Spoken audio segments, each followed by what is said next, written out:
What if I told you history is filled with stories so unbelievable they sound completely made up?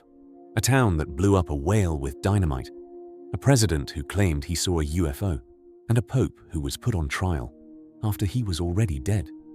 And somehow, every one of these stories is true. Here are 5 history facts that sound fake, but aren't. Our next story takes us to the Oregon coast in the year 1970. After a massive whale washed ashore, officials faced an unexpected problem. The animal weighed several tons, and no one was quite sure how to remove it.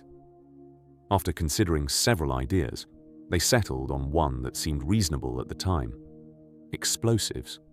The plan was simple. Use dynamite to break the whale into smaller pieces that scavenging birds could quickly carry away. Crowds gathered along the beach to watch. Then the explosives were detonated. Instead of disappearing, enormous pieces of the whale were launched high into the air.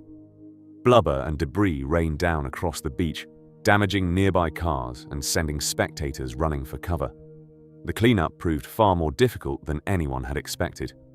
Today, the exploding whale has become one of the most famous and unusual engineering mistakes in American history, a reminder that even the best intentions can sometimes produce unforgettable results. Our next story takes us to the early years of the United States. Long before becoming the nation's 7th president, Andrew Jackson had earned a reputation for defending his honor. During his lifetime, he participated in numerous duels, a practice that was still accepted among many gentlemen of the time. One of the most famous took place in 1806. Jackson faced a skilled marksman named Charles Dickinson after a bitter personal dispute. When the duel began, Dickinson fired first. The bullet struck Jackson in the chest. Remarkably, he remained standing. Ignoring his injury, Jackson calmly raised his pistol, took careful aim, and returned fire. His shot proved fatal. The bullet that struck Jackson was never removed. It remained lodged near his heart for the rest of his life. Years later, despite carrying the wound, Andrew Jackson would become President of the United States. His remarkable resilience helped shape the image of one of America's most determined and controversial leaders. Our next story takes us to Paris at the end of the 19th century. Scientist Marie Curie spent years studying mysterious materials that emitted an invisible form of energy. Working alongside her husband, Pierre, she discovered 2 new elements: polonium and radium. At the time, no one fully understood the dangers of radiation.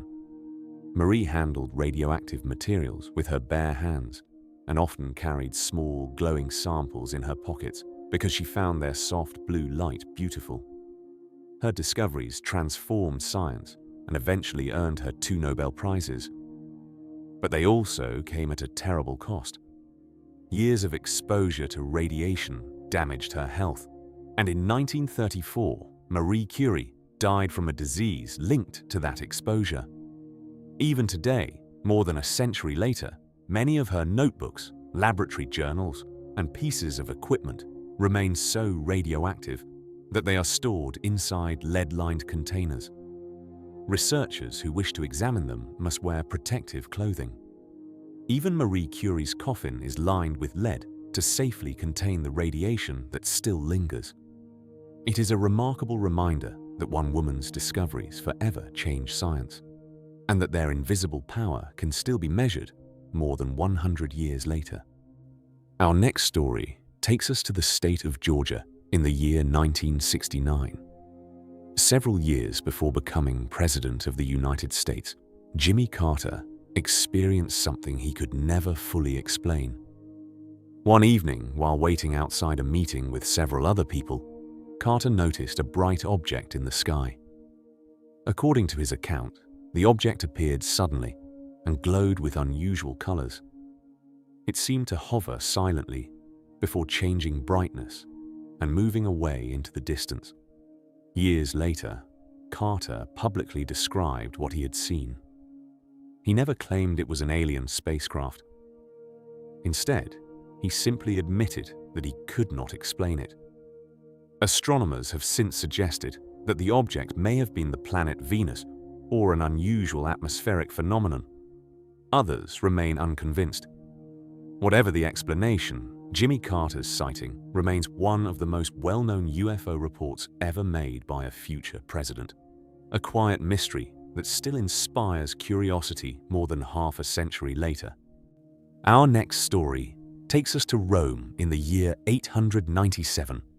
It begins with one of the strangest trials in history. Pope Stephen VI ordered the body of his predecessor, Pope Formosus, to be dug up months after his death.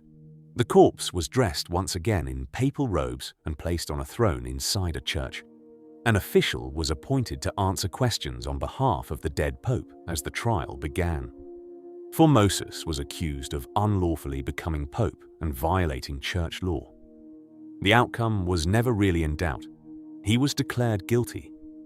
His papal robes were removed.